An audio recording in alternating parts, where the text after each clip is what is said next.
now, because saying I have 20 years experience in the industry just makes me sound old, don't you think? Yeah. I think so anyway. Okay, so as was stated earlier on, this is a .NET 4.0 collection classes deep dive. Okay, does that mean everybody here is expecting to hear that? Good, excellent. That means two things, two important things. Firstly, you're all in the right room, and secondly, I'm in the right room, so we're off to a good start.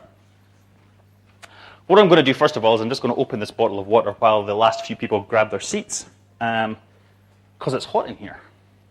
In fact, it's hot in the whole of India. If you guys could just dial the temperature down for the next time, that would be great.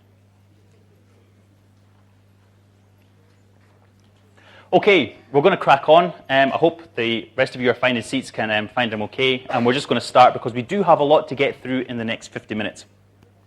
So this is what we're going to be covering. I'm going to give you a quick introduction to myself. We're going to answer this question: why do we even care about the .NET and collection classes? Then we're going to have a look at the collection classes themselves, and then questions. Now, it says questions on the end of the agenda because there has to be questions somewhere. But I do have a lot to cover, and it may be that there's not enough time for questions. If that does happen, and you find that you do have questions, then please feel free to come and find me on the Dev Express booth. We're downstairs, and you can ask me, and we'll sit and talk about .NET collection classes for the rest of the afternoon if you want. All right? But I am time limited here. We've got to be out by 10:02. Okay, so introduction. This is me. My name's Gary Short. That's good. I always like to say that just in case I forget my name. As was said, I'm a developer evangelist for Dev Express, C# MVP. If you've got a question and you can't get it answered here and you don't have time to come and see me later on, you can get me on Twitter at Gary Short. How many people here use Twitter? Is Twitter big in India? Well, yeah, quite a few people actually. Excellent. Or you can get me at my email address. You can email me your question at that email address behind me there. Now, by far the best time to get me, the best place to get me is actually on Twitter. Okay, that's not because I spend all my days on Twitter. It's just if you ask me a question on Twitter, your question can only be 140 characters long. Okay. Whereas if you send me an email, it can be as long as you like, and you're far more likely to get an answer if your question's only 140 characters long. Okay, before we start, I'm just going to point out one thing. Firstly, I realize that for the majority, perhaps all of the people in this room, your first language isn't English. Okay? You'll also note, it could also be argued that since I'm a Scotsman, my first language isn't English either. Okay? So we'll just have to muddle through. But one of the things that you will find is as we get on and as I get more excited about the presentation, I might start to get a bit quick. And if I start to speak too fast so you can't actually understand what I'm saying, just put your hand up and say, you're going too fast, okay? And I'll slow down a little bit. All right, is that fair enough? We're going to do that. Good. Lots of nodding heads. That's what I like to see. Excellent. Although when the lights turn down, you will have to nod louder because I can't hear you nodding. Okay? All right then. So why do we care? We care about the .NET collection classes for this reason. Okay? This reason is performance. Performance is the single most important thing when you're developing applications. The single most important thing apart from all the other things. All right? So all of the other things which are more important than performance are things like maintainability. That's better than performance, isn't it? All right. Code correctness. That's better. That's more important than performance. The ability to refactor your code. That's more important than performance. The ability to use a high-level language like C# or VB or Java is more important than raw performance. Nobody wants to program in assembler. Who here has ever programmed in assembler? Put your hands up. Awesome. Keep your hands up if it was fun and you enjoyed it. Exactly.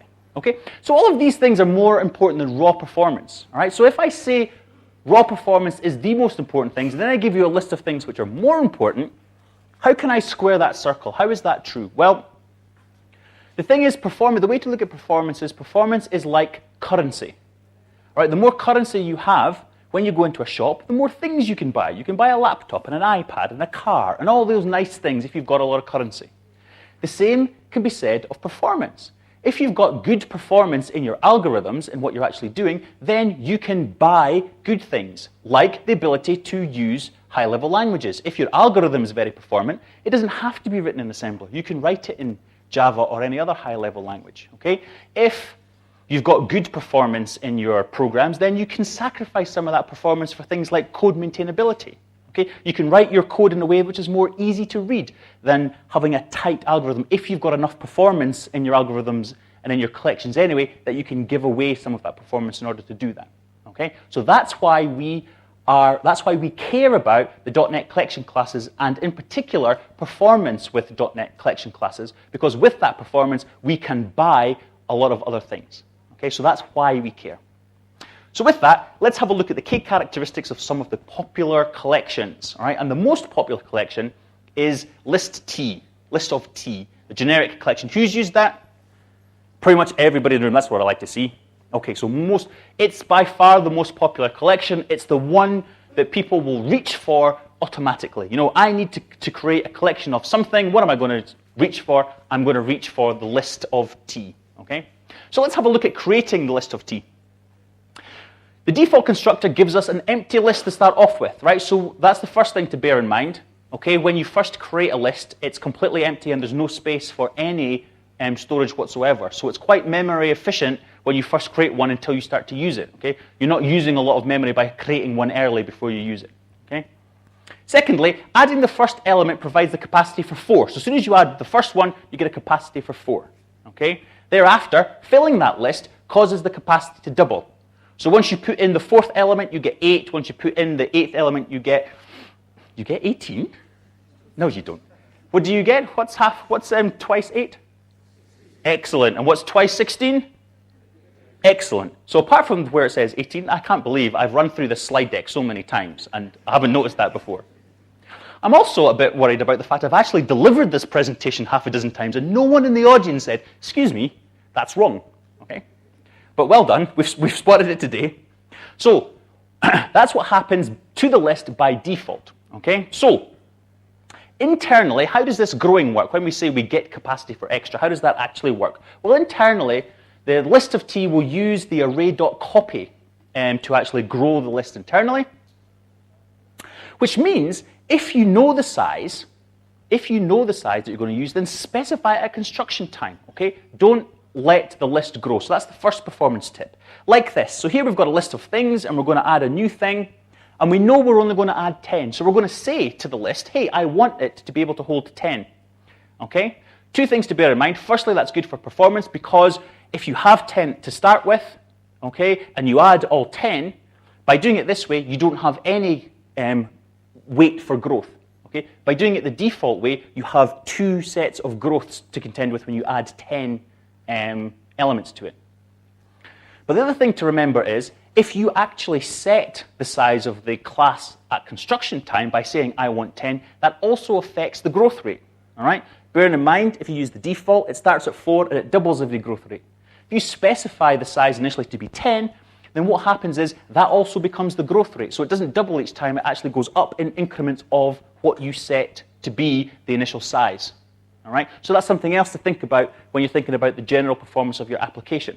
I know how big it's going to be, so I'm going to set it at 10, but also bear in mind if it gets bigger than that, and I have to add more things to it, then I'm not going to get that doubling growth rate. What I'm going to get is increments of the growth rate that I put in. So that might actually cost you in performance terms in the long run, because you might end up getting more growths than you had otherwise. Okay? Does everybody understand that point? Yep, good. Lots of nodding heads again. Excellent.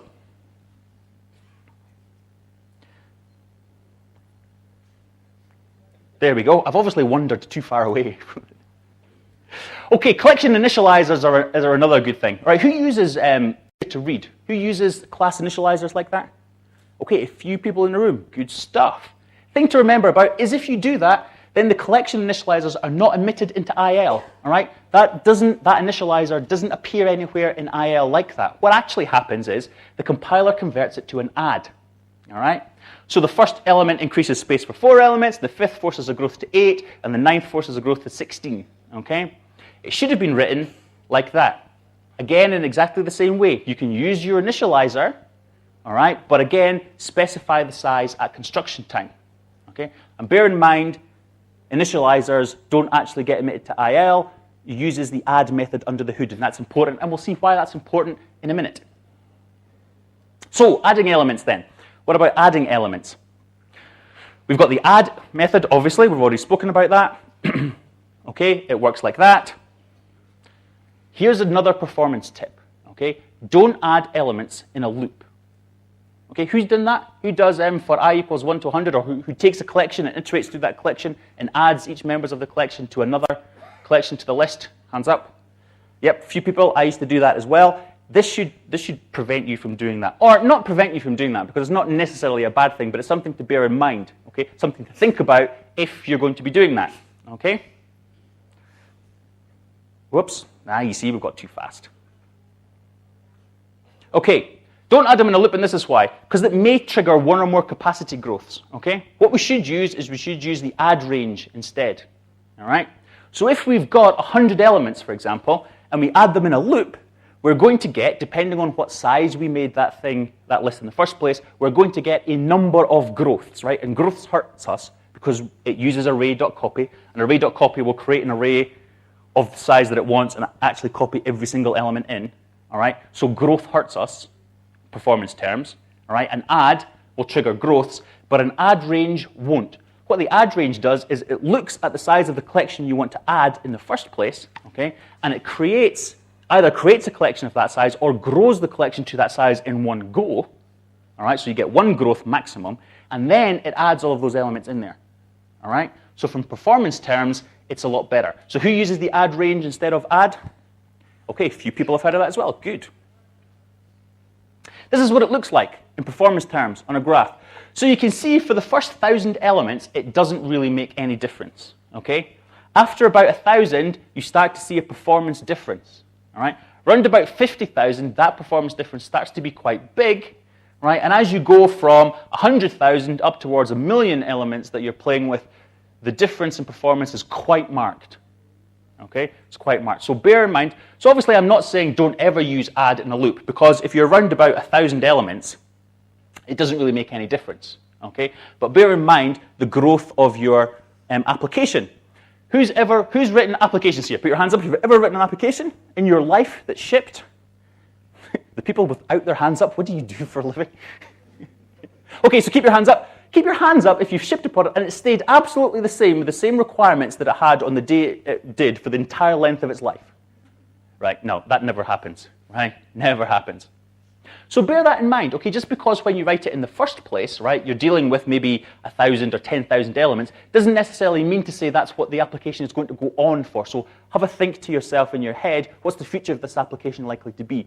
What is the biggest that this collection will ever have to deal with, and should I be using an add range here? Okay? If you're in doubt, use add range, because there's no performance hit from using add range in the first place instead of a loop. Okay? So removing things from the list. Removing things from the list is fairly straightforward. There are two ways of doing it. One, by index, where you say, remove the element at this particular index number. Okay? And the other way to do it is by reference. You say to the collection, I'm going to pass you an object. I want you to go find it in that collection, and I want you to remove it. All right? Removing performance. Let's have a look at that. All right? We should prefer by index. Who uses by index all the time? All right? Hands down. Who uses by reference? Find this object and remove it. Okay, more people do it that way. All right? Okay. It's not necessarily bad. We'll have a look at how bad it is later on. It's not necessarily bad, but in general, you should prefer by index. You should prefer by index because the reference searches for that. If you actually have a look at the code, how the code is implemented in the collection, what it does is the by reference searches for the item, okay, and then it gets the index via index of, and then it removes it by index anyway. Okay? So if that's what it does under the hood, that's a clear indication to you that that's the preferred method. All right? And if you can actually provide an index, if you know the index and you can provide it, then you can cut out all this search and obtain the index work that the list is going to have to do. Okay? Now, why checking the index of is bad is because the index of checks I equal T is implemented. All right? And if so, that interface is used to find the item. All right? If not, the default implementation of equals is used, all right? And that's bad because it can be, the default implementation of equals can be as bad as a bitwise compare of value types, right? And that is slow, okay? That is slow. Here is the performance, okay?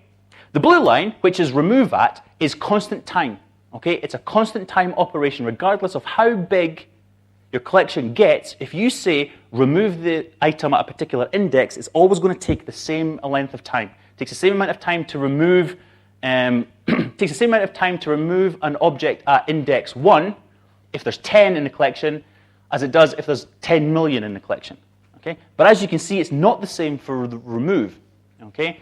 As the collection size grows, because the remove has to do the lookup first, okay, the actual performance, you take a big hit. All right? As you get towards 1 million, you take a big hit in using remove. Okay? So if you can, use remove at if you know the index. Okay, so sorting. I don't know how many people knew that, but the list uses the quicksort under the hood. Okay, so when you sort something using list, it actually uses the quicksort algorithm. Who's ever heard of the quicksort algorithm? Yep, everybody practically. Good stuff. Okay, it is the fastest general purpose sort algorithm. All right, does anybody want to argue with me about that? No? Good. Sometimes people do. Sometimes people say that heap sort is faster. Right? And then we have an argument that goes on for like 20 minutes, and the whole session then goes out the window, and most people leave because they're not really interested. All right? But wrong. Okay? We don't care about the best case. We don't care about the best case because any algorithm can be made to operate on its best case. Right? What we care about is its average case. All right? And luckily, well, not luckily, that's why we use it. Luckily, quicksort is also n log n, okay, in average case as well. Unfortunately, though, its worst case, it's n squared. Okay, its worst case is n squared, and that is really bad. All right? So, best case is really good, average case, which is important, is really good, worst case is really bad. All right? So we want to avoid that. And just so you can actually understand in your heads what the difference between n log n and n squared is, the red line there is n log n, all right? The blue line is n squared. You can see if you've got an n squared algorithm, that's bad news with terms of performance. Okay? You're going to take a big performance hit. But it's only in worst case. So, what is the worst case? Right? Does anybody know? It's quite a common question. Does anybody know what the worst case scenario for a sort algorithm is? If it's already sorted, yeah, absolutely. If you give it a collection which is already sorted, that is the worst case scenario for a sorted collection. Especially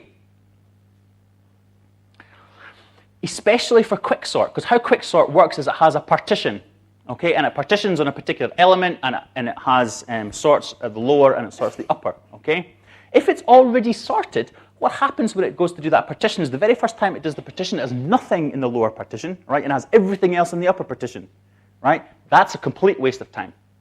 Then it calls partition with n number 1 elements, n minus 1 elements, and that it does the same thing again. That happens a further n minus 2 times, all right, before it can actually get going. Okay. So, can we mitigate against this worst case scenario? All right? Yes, we can. We can use a process called median of 3, all right, for the partitioning scenario. What happens here is you take an element from what is the top of the array, an element from the middle, an element from the bottom. You take the median value of all 3, okay, and you pivot on the median. Right? So that is one way to mitigate against it. For you to use this method and still get the worst case scenario, all right, you would have to have all 3 from the upper or the lower part of the array, and that's practically impossible to do. Okay, so the question is, do the collection classes use this method? Right? Do we believe people at Microsoft are bright people? There's lots of people going, I don't know. I've seen them make some. Yeah, you know, I think there are some bright people at Microsoft, but also I think there are some really dumb people at Microsoft. All right. So the good news is, yes, they do. This is not a particularly good screen, I'm afraid. So if you can't read this, you'll just have to take my word for it, okay? What I did here is I opened up the quicksort algorithm inside of Reflector. So I used Reflector and I opened up the collection classes, and I had a look at how they actually did quicksort. And the 1, 2, third line down says array.getMedian, and it passes in a high and low value, okay? So people at Microsoft, turns out, are quite bright. So the chances, and the reason that's important is the chances of you getting worst case scenario for the sort when you're using the quicksort is extremely low. All right? So it is a good sort algorithm to use. So the disadvantage of using list of t is that it's on, okay, for add, insert, and remove. So those of you who know what on means, big O notation, put your hands up. Okay, those of you who have no idea what that means, put your hands up. Okay, there are a couple of people, all right? Basically what that means is as the collection grows, all right, the time taken to add, insert, and remove will grow in direct proportion. All right? So the bigger the collection gets, the longer it's going to take to do those things, all right? Which means the bigger the collection gets, the slower your program is going to run, okay? So what happens if we need fast insert, add, insert, and remove? Okay, so this is when we start looking at some of the other collection classes available to us. In this case, we want to use a linked list of T. Right? Who's used linked list of T? Hands up. A few people. Excellent. Okay, not as many as used list of T, all right, but still few. Do you know how I think this session is going to go? As we go on further into the .NET 4 collection classes, there'll be fewer and fewer people have used them. I think that's what normally happens. We shall see. So linked list of T. It's doubly linked list. It's doubly linked is what we call it. And so what happens is each element points to the previous and the next one. So it says, that's the guy to my left, that's the guy to my right. And I know about these people, and I don't know about anybody else. Okay? That's the way that works. So what it means is it's super fast for add and insert and remove. They're all constant time operations. Okay? Because if you're adding an element at a particular place, and you know that particular place, all right, it doesn't matter. It's the same as the remove at. It's the same principle, okay? It doesn't matter how many items are in your collection, okay? If you're adding them and they're linked, doubly linked like that, okay, it's a constant time operation. The disadvantage of that is, isn't it always the same? It's always swings and roundabouts, isn't it? You can't have everything, it seems. So the disadvantage is, whilst it's fast for add, insert, and remove, it is slow for looking things up. Okay? Because to look things up, you basically have to walk the chain. You start at one end, okay, and you walk the linked chain all the way to the end. All right? Therefore, the bigger that chain is, the longer the length of time it's going to get you to find the guy at the end. All right? So it's fast for inserting and adding and removing, but it's slow for looking things up. But what happens if we need fast lookups? So here's a scenario where we need fast lookups. If we need fast lookups, we're going to use a dictionary of T. Who's used that one? Okay, not as many people as the list, but more people than the linked list. Good. Okay, so for you people who use this, here's something to bear in mind. Performance depends on the value key.getHashcode. Okay? The hash code must be evenly distributed across integers. Okay, if you're doing this yourself. If two keys return the same hash, just to say that give the same index. All right, so the dictionary must look for the nearest free location to store them. All right, and that means it must search later on to return the item. Okay, so that's a bit of a problem. Hurts performance, as we've said. So if you use your own type, doing that is on you. Okay, if you use string as a key, all right, or you use any of the built-in values that come with .NET, that's fine. Okay, because that is handled for you. And we've already established that the people at Microsoft are fairly bright. All right, so that's all going to work. However, if you use your own value, one of your own created objects, all right, as the key, getting that stuff right is on you. You have to do it. You have to do it correctly, and if you do it wrong, you're going to run into that problem. Okay, so who here uses a dictionary that's keyed on their own value that they've created themselves? Yeah, okay, quite a few people. All right. So when you're doing that, always remember you've got this performance issue on lookup. Okay, so if you have used your own object and you are getting slow lookup times, okay, or slower than you think you should get, bearing in mind that a dictionary is built for fast lookup, then look at this issue because that's probably where your problem lies. All right. So objects that use these keys must also implement i=equals, all right, or override the equals. Why? Well, this is why. Because different keys may return the same hash code. All right? Who knew that? Hands up if you knew that. See, I didn't know that. I didn't know that until I started to work this this presentation out. But I thought all the hash codes would be different. But no, different keys may return the same hash code. So equals is used by the dictionary to compare the keys. All right? Which means you have to ensure the following. All right? If A equals B, then A hash code must run, and B hash code must return the same hash code. All right, so if you've got two objects which are equal, they must return the same hash code. Okay? You have to do both sides of that. All right? But the compiler will help you out. All right, so if you have overridden equals, because you want to determine what makes two of your objects equal, okay? If you've done that, but you haven't overridden get hash code, all right, then you will get a compile time error. All right, who's ever seen that error? All right, who knew what it actually meant the first time they ever saw it? All right, I didn't. Okay, right? But that's why. Okay, but the disadvantage of the dictionary, as you can see, we've always got advantages and disadvantages. And the disadvantage of the dictionary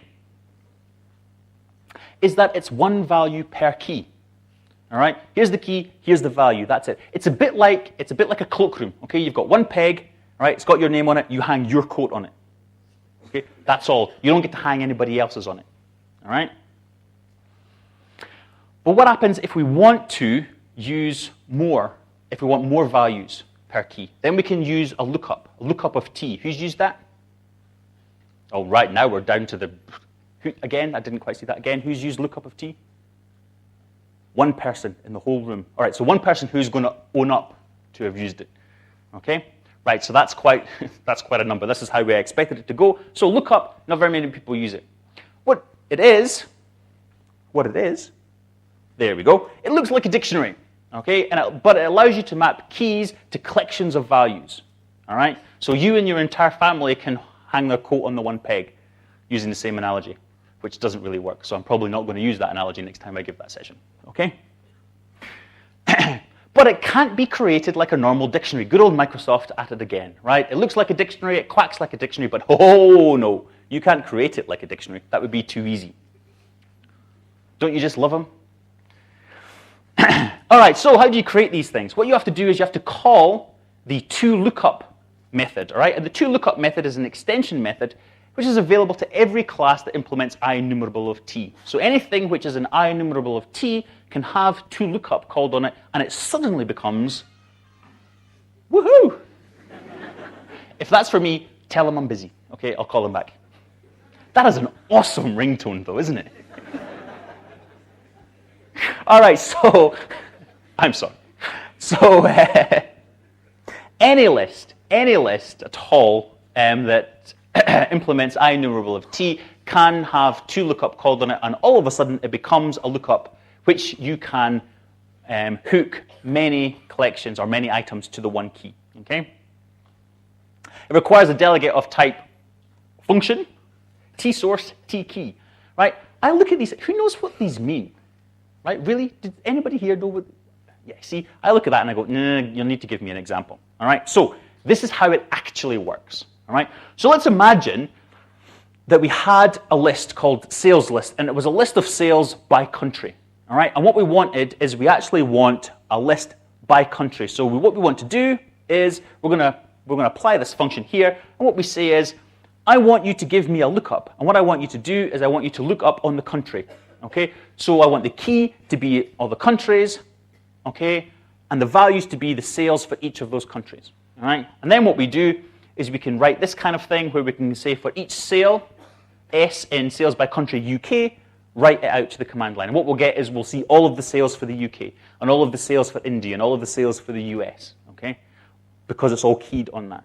So they are actually fairly straightforward to create once you've got your list, all right? But why we can't create them like that in the first place, like a normal dictionary, and just build them up from there, I have no idea. Why Microsoft want to make us go through the step of creating one class first and then making it a lookup. If that's what we actually want at the onset, I don't really know. Does anybody know? No? Okay, me neither. If you find out, drop me an email, will you? Yes, I just told you that. That's obviously a slide which is moved in my deck. All right, so obviously when I looked at this the last time, I turned my PC on its side like that to bring it along here. Obviously that slide's dropped down. It's the only thing that could have happened.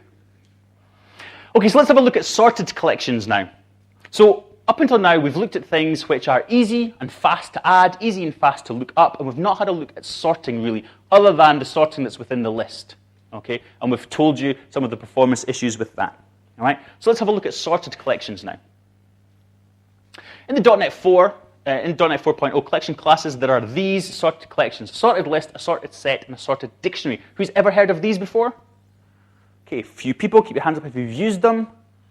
All right, not so many people. All right, cool. Now we're starting to, really get down in the numbers. So hope that means that people are learning something then. If few people have heard about them, a few people have used them, I guess that means that more people are learning stuff now. So what are they good for, okay? When you need a collection sorted by the key, all right? When you need to sort on key, they're good for that, all right? You can also pass in an iComparer on construction if you want to use a particular comparison. All right? If you want to say, this is how you compare two of the objects that I've created together, you can actually pass in something that implements iComparer of key on construction. It has got super fast retrieval, okay? O log n retrieval, all right? So it's really, really quick. Here's a couple of things to remember. One, a sorted list of T uses less memory than a sorted dictionary. So if memory is important to you, all right, if you're constrained by memory, if you're maybe using something that's just going to be on the Windows Phone 7, for example, where obviously you're constrained by the device and how much memory you can have, then think of using the sorted dictionary, think of using the sorted list because it uses less memory than the dictionary. However, the dictionary has faster insert and removal operations. So again, it's a balance. Do I want less memory? Do I want super fast insert and removal operations? Depending on these two things, depends on which collection you're going to use, all right? If you're adding a lot of data all in one go, use the sorted list because it's far more efficient for doing that. So if you've got a big bunch of data that you want to input all at once, all right, use sorted list of T.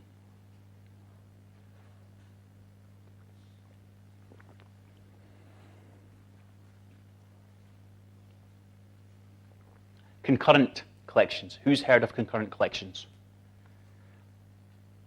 Okay, 2 people in the whole room. Okay. These are new as well. So you've got things like concurrent bag. I just love that, a concurrent bag. It gives you no idea of what that really does it? Okay, concurrent bag of T, the dictionary, the queue, the stack, the partitioner, and the blocking collection. We're going to have a look at some of these just now. So here's some key characteristics. They are new in .NET 4.0. Who here actually uses .NET 4.0 day-to-day basis? All right. So if you put your hands down, 3.5, who's on 3.5? The majority. Who's on 3? Okay, not so many, that's good. Who's on 2? More people on 2 than are on 3, that's interesting. Wow. All right, who's on 1.1? Wow, nobody, excellent. That's what I like to see. Usually there's some guy at the back who's usually crying by this point going, yeah, me, I'm stuck on 1.1. All right, but we're not there yet. Good, but quite a few people using .NET 4.0, and that's good to see. And the majority of you using 3.5, which is excellent. Those of you on 3.5, you can't use this anyway, so nah. All right, but those of us who are on 4.0, we can use these. Oh, in your own time. All right. What it does is it guards against multi-thread collection conflicts. Who writes multi-threaded programs? Here, excellent. Who's used multi-threaded programs against a list of T, for example? Was that fun? No? Did you enjoy that at all? No. I mean, what could possibly go wrong there? 2 threads using a collection that's not thread safe, right? That can't, nothing could possibly go wrong. All right. If you are in those circumstances and you are writing multi-threaded code, then we do now have these collections of the .NET 4.0 collection classes, which can help you out. So as I say, they guard against multi-thread collection conflicts. It implements this particular interface called ProducerConsumer Collections. Doesn't that just roll off the tongue?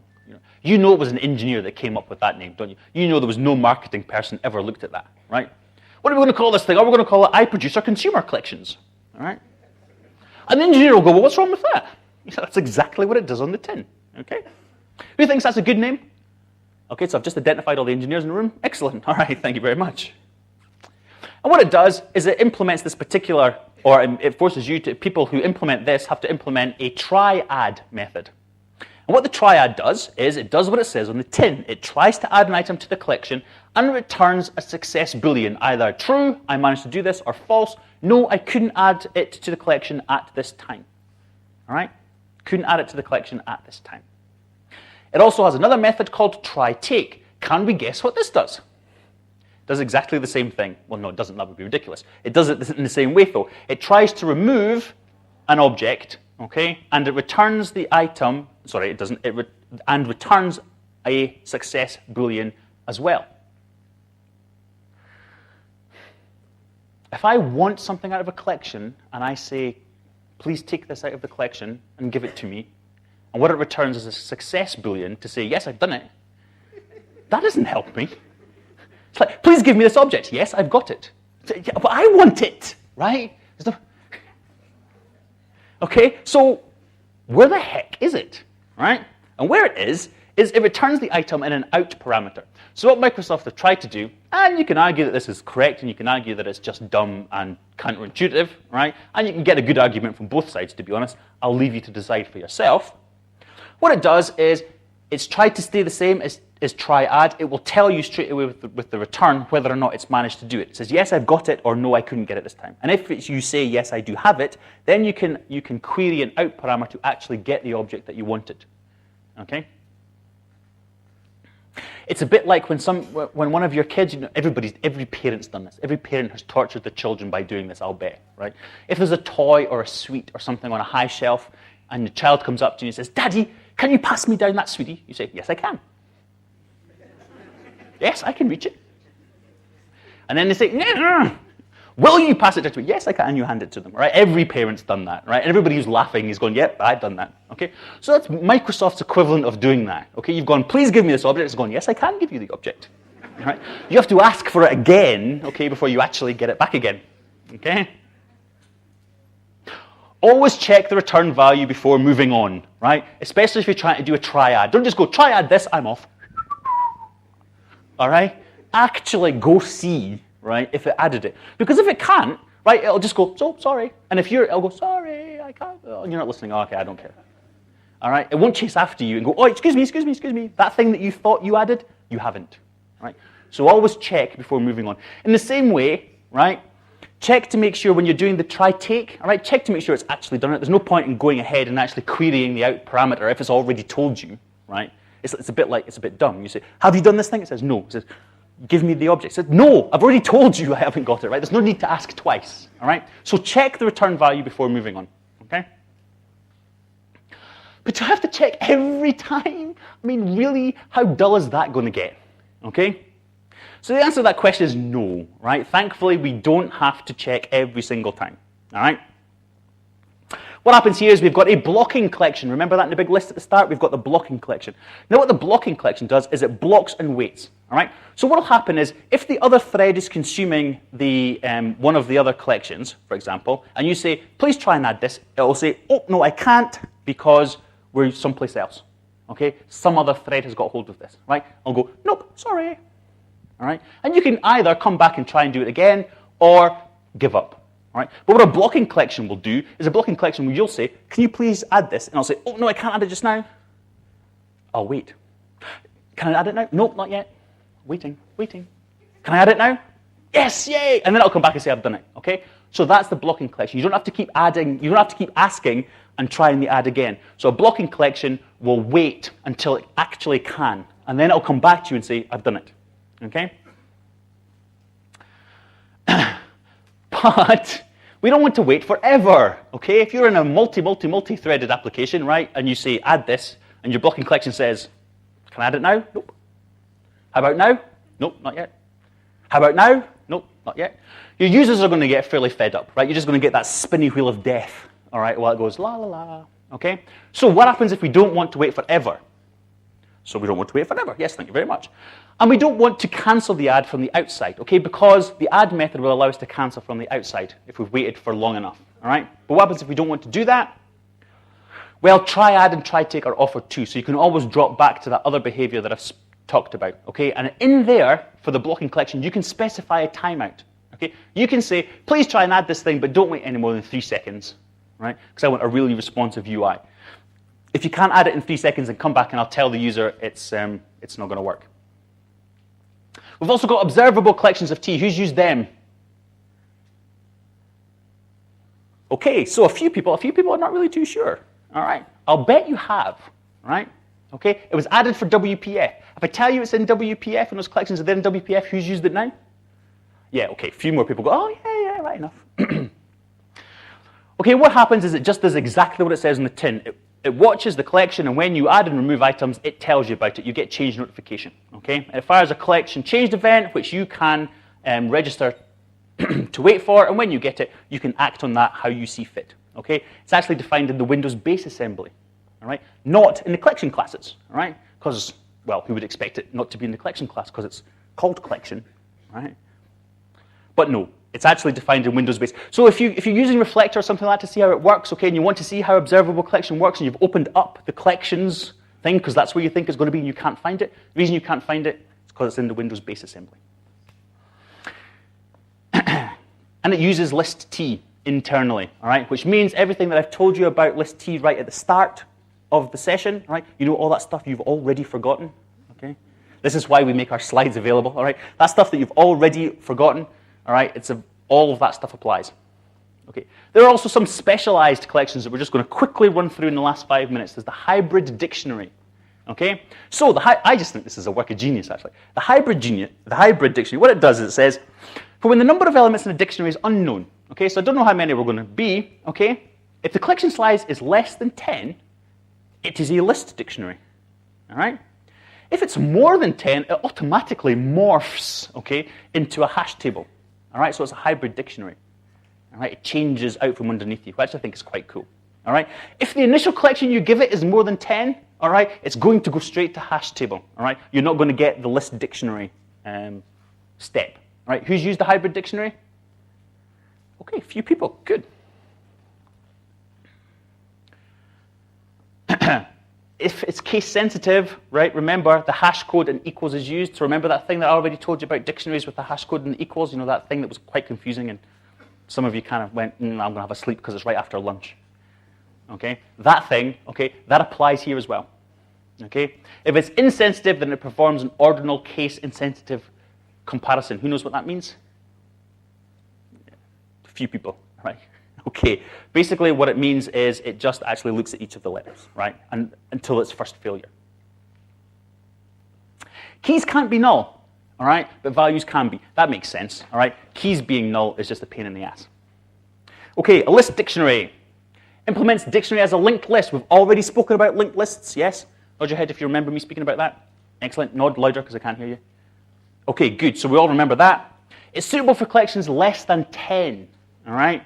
Items that are in no particular order, and code should not depend on the current order, all right? Because Microsoft will change it out from underneath you, okay? So don't rely on it. The order may change in the future product versions as well, okay?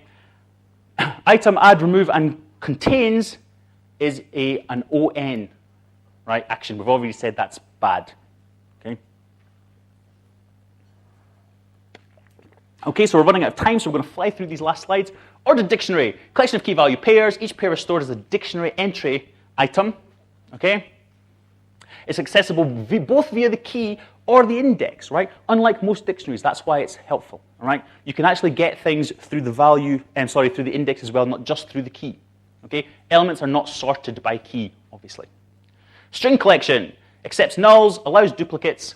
Comparisons are case sensitive, all right? Remember that, because that can catch some people out. Who's used any of these kind of collections?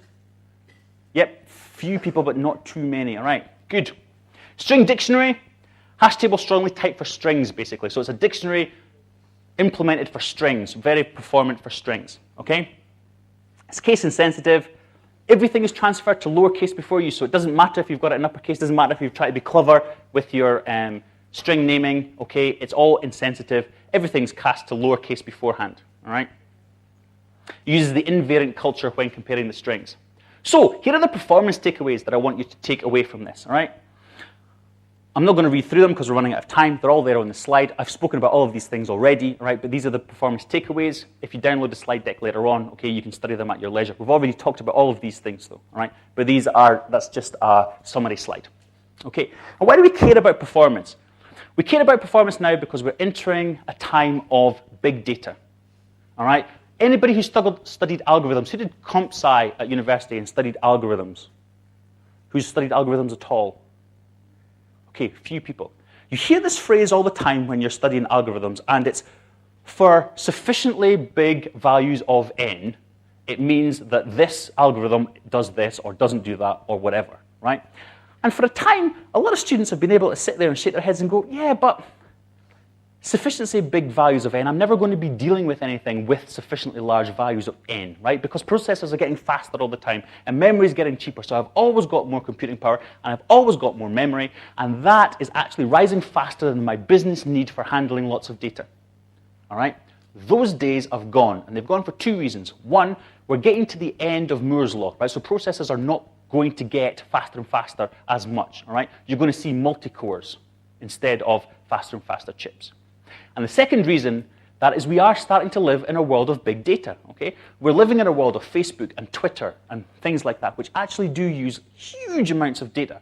So where that sentence, that sufficiently large values of n, is actually coming into play, that we do actually now have data with sufficiently large values of n, okay? And that is why when you're using collection classes, you need to be aware of all this stuff so that you can write code and you can use classes, which mean that your code is performant now, but it's going to be performant during its maintenance cycle as well for the whole of its life, okay? And with that, we have 2 or 3 minutes for questions. All right, are there any questions in the room? And if the question is, please can you just repeat all of what you just said, then there's not enough time. Anybody? So for the blocking collections. You said that? Put your hand up. Aha, Yeah, there you are. Sorry, yes. So for the blocking collections, there were 2 methods to use. I mean, there was one try-add and one add. Yes. So is it always better to use try-add instead of add? Because that's going to keep hitting the collection to try to add it. So it's neither one nor the other. There's no general rule for which is best. It depends on your circumstances. So the try-add, you can actually put in a timeout, which says, don't go, no, sorry, for the add, you can put in a try-out that says, you put a timeout that says, wait, but don't wait any longer than this. And the try-add takes a cancel token, so you have to manually cancel it, okay? So there's no general rule as to which is better. It's down to your own specific programming circumstance. So for the application you're building, is it better for you to specify a timeout right at the start, don't wait any longer than this, or are you going to say, I'm going to let it wait for as long as I like, and I'll put the cancel token in, and I will cancel it if it's taking longer than I want, all right? It's very much down to your own individual circumstances. Okay, one more. Yep. So the hybrid collection, why does it use 10 as a number and not 8 or 12 or some other number? Again, sorry? So the hybrid collection, it used the number 10 to decide whether it's going Yes. to convert in list or some other thing. Yes. So why is it 10? I mean, is Because the clever people at Microsoft decided that that was the optimal point to switch. Okay, so 10 and less, there's no real performance difference between the two. Okay, for 10 and less, okay, it's better to use 1, and then above 10, okay, it's better to use the other one. All right. So I'm guessing, and I don't know because it's Microsoft that have decided that. I'm guessing that they did a lot of statistical analysis and they came up with an algorithm that actually said, yeah, 10 is the optimal, and after that, it needs to be the hash table instead of the dictionary. Okay. Hi, Krishnan here. Yes, sir. I'm creating a tool wherein which a tree will contain more than 40,000 nodes. In that collection, nodes.clear will take a hell of a lot of time. And I have tried add range, as well as I've tried copy to all the options, but it takes very long time. Yep. Okay, so we've only got a minute left. Okay, nice man has just held up a sign. So if I can't answer your question fully with this answer, then come and find me in the Dev Express booth downstairs, and we can talk about it more. Sure. But so basically, do you want to optimize for speed of adding, or do you want to optimize for speed of loading the entire application? Speed of loading. Speed of loading the entire application. Then what you want is really a sorted list. Okay. So if you're adding a lot of data at once, all right. Try using the sorted list. And also I'm getting a system.out of memory exception. Right. Okay, so obviously we're not going to get to the bottom of this in this minute, so come and find me in the Dev Express booth and we'll talk about it. Sure. Okay? All right, so I'm afraid I don't have any more time, so if you do have any more questions and you didn't want to ask them here, come and find me in the Dev Express booth and we can talk about it, and if not, email me or send me a tweet and we can talk about sorted collections till the cows come home. All right, thank you very much for listening.